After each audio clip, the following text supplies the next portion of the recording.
तो hello friends, स्वागत है आपका मेरे YouTube channel cat cam expert में। तो आज की वीडियो में हम सीखेंगे कि किस तरह से हम सॉलिड वर्क में रिब कमांड का यूज़ करते हैं। तो यहाँ पे मैंने एक 3D में प्रोडक्ट लिया हुआ है। तो चलिए सबसे पहले मैं यहाँ पे एक प्लेन को यहाँ पे क्रिएट कर लेता हूँ। तो प्लेन को क्रिएट करने के लिए मैंने यहाँ पे रेफरेंस ज्योमेट्री पे क्लिक किया है, प्लेन की ऑप्शन पे क्लिक कर लिया है और यहाँ पे रेफरेंस ये वाला फेस दे दिया है और इस फेस से 50 mm पीछे मैं इसे ऑफसेट करने लगा हूँ। तो ये देखिए हमारा जो प्लेन है इस बॉडी के सेंटर में आ चुका है। अब मैं यहाँ पे टिक वाले बटन पे क्लिक कर लूँगा। टिक वाले बटन पे क्लिक करते ही हमारा जो प्लेन है वो यहाँ पे क्रिएट हो जाएगा। इसके बाद मैं इसी प्लेन पे स्केच ड्रॉ करने लगा हूँ। तो यहाँ पे मैंने स्केच के बटन पे क्लिक कर लिया है, राइट क्लिक करके। तो यहाँ पे मैं इसे नॉर्मल टू कर लूँगा और यहाँ पे लाइन की सिलेक्शन कर लूँगा। लाइन सेलेक्ट करने के बाद मैं दोनों पॉइंट्स में ये वाला पॉइंट और इसका दूसरा जो कॉर्नर पॉइंट है उस कॉर्नर पॉइंट तक मैं एक लाइन ड्रॉ कर लूँगा। तो ये हमारी रिब लाइन है। तो यहाँ पे मैंने रिब की प्रोफाइल जो है ड्रॉ कर ली है। ड्रॉ करने के बाद आपने यहाँ पे रिब कमांड को सिलेक्ट कर लेना है। रिब कमांड को सिलेक्ट करते ही आपको एक प्रीव्यू मिलेगा जो कि बाय डिफ़ॉल्ट वैल्यूज़ की वजह से आपको मिला है। इसके बाद आपने यहाँ पे कंटूर में ये लाइन सेलेक्ट कर सकते हो। वैसे तो वो जो प्रोफाइल हमने ड्रॉ की थी वो ऑलरेडी पिक्ड है, पर फिर भी आप यहाँ पे सिलेक्ट कंटूर में इस लाइन को सिलेक्ट कर सकते हो। इसके बाद आपने यहाँ पे जितनी भी थिकनेस रखना चाहते हो उस रिब की उतनी थिकनेस आपने यहाँ पे फिल कर लेनी है।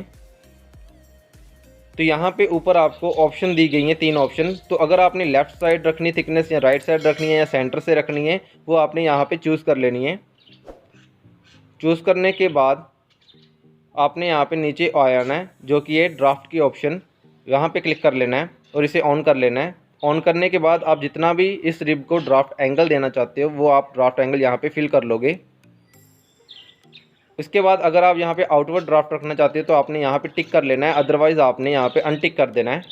अनटिक करोगे तो आपका जो ड्राफ्ट लगेगा वो इनवर्ड लगेगा। तो यहाँ पे ये जो आप एरो देख रहे हो, इस एरो की जो डायरेक्शन है वो हमेशा मटेरियल की तरफ ही होनी चाहिए, जिस साइड आपका मटेरियल है। अगर ये ऊपर की तरफ होगा तो ऊपर की तरफ कोई मटेरियल नहीं है, इस वजह से आपको इसे नीचे की तरफ फ्लिप करना होगा। तो फ्लिप करने के लिए आपको सीधा ही एरो के बटन पे ही क्लिक करना होगा और इसकी डायरेक्शन को फ्लिप करना होगा। फ्लिप करने के बाद आपने सीधा ही टिक वाले बटन पे क्लिक कर देना है। तो जैसे आप यहाँ पे टिक वाले बटन पे क्लिक करोगे आपका जो रिब है वो यहाँ पे अप्लाई हो जाएगा।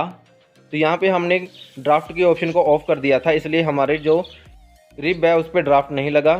तो यहाँ पे मैं बैक करके यहाँ पे ड्राफ्ट एंगल भी दे देता हूँ। तो ड्राफ्ट एंगल देने के लिए मैंने यहाँ पे वैल्यू फिल कर ली है और यहाँ पे जैसे मैं बाहर आया हूँ तो यह देखिए हमारा जो ड्राफ्ट है यहाँ पे अप्लाई हो चुका है। तो चलिए अब मैं आपको नेक्स्ट ऑप्शन के बारे में भी बता देता हूँ। तो उसके लिए मैं इसे बैक कर लूँगा। तो चलिए मैं जल्दी से इसे बैक कर लेता हूँ। ये देखिए तो मैंने इस तरह का एक प्रोडक्ट लिया है। अब मैं इसके सेंटर प्लेन पे स्केच ड्रॉ करूँगा। तो उसके लिए मैं यहाँ पे ये जो प्लेन है राइट प्लेन इसे सिलेक्ट करूँगा। सिलेक्ट करने के बाद आपने यहाँ पे नॉर्मल टू कर लेना है और इसे ट्रांसपेरेंट मोड में ले जाना है। ट्रांसपेरेंट मोड में आपको इसकी एजेस अच्छे से दिखाई देगी। तो यहाँ पे मैंने लाइन की सिलेक्शन कर ली है और यहाँ पे एक एज से दूसरी एज में एक लाइन ड्रॉ कर ली है। लाइन ड्रॉ करने के बाद अब मैं इसे डायमेंशंस दे दूँगा। तो डायमेंशंस देने के लिए मैंने स्मार्ट डायमेंशन की हेल्प ली है। तो चलिए मैं जल्दी से यहाँ पे डायमेंशंस दे देता हूँ।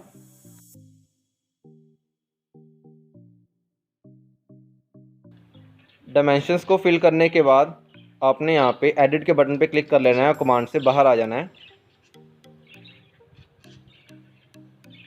तो अब मैं यहाँ पे रिब कमांड को सिलेक्ट कर लूँगा।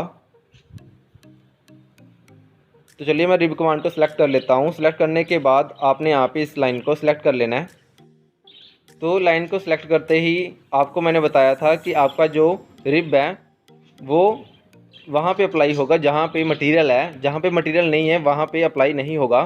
तो उसकी जो डायरेक्शन है वो या तो अप होती थी या तो डाउन होती थी, ठीक है। तो यहाँ पे हम एक्सट्रूजन जो डायरेक्शन है वो लेफ़्ट या राइट भी कर सकते हैं यहाँ इस ऑप्शन पे क्लिक करके। तो ये रही एक्सट्रूजन डायरेक्शन। तो अब हमारी जो एक्सट्रूजन होगी वो लेफ़्ट या राइट साइड की तरफ लगेगी। तो यहाँ पे ये जो एक्सट्रूजन है ये अभी राइट साइड पे है। तो चलिए अब हम इसे यहाँ पे क्लिक करके लेफ़्ट साइड कर लेते हैं। तो अब हमारी जो रिब लगेगी वो लेफ़्ट साइड की तरफ लगेगी। इसके बाद आपने यहाँ पे नीचे टाइप में लीनियर या नेचुरल में से कोई भी एक सिलेक्ट कर लेना है। सिलेक्ट करने के बाद आपने सीधा यहाँ पे टिक वाले बटन पे क्लिक कर लेना है। तो जैसे आप यहाँ पे टिक वाले बटन पे क्लिक करोगे आपका जो रिब है वो लेफ़्ट साइड में अप्लाई हो जाएगा। तो इस तरह से आप एक्सट्रूजन डायरेक्शन को चेंज करके अपनी रिब की डायरेक्शन को चेंज कर सकते हो। तो चलिए मैं इसे बैक कर लेता हूँ और आपने यहाँ पे ये वाली सिलेक्शन कर लेनी है। अब इसकी जो डायरेक्शन है ये फिर से टॉप और बॉटम की साइड में फ्लिप होगी। तो यहाँ पे आपने देख लेना है अपने हिसाब से कि आपने कौन सी एक्सट्रूजन डायरेक्शन को चूज़ करना है।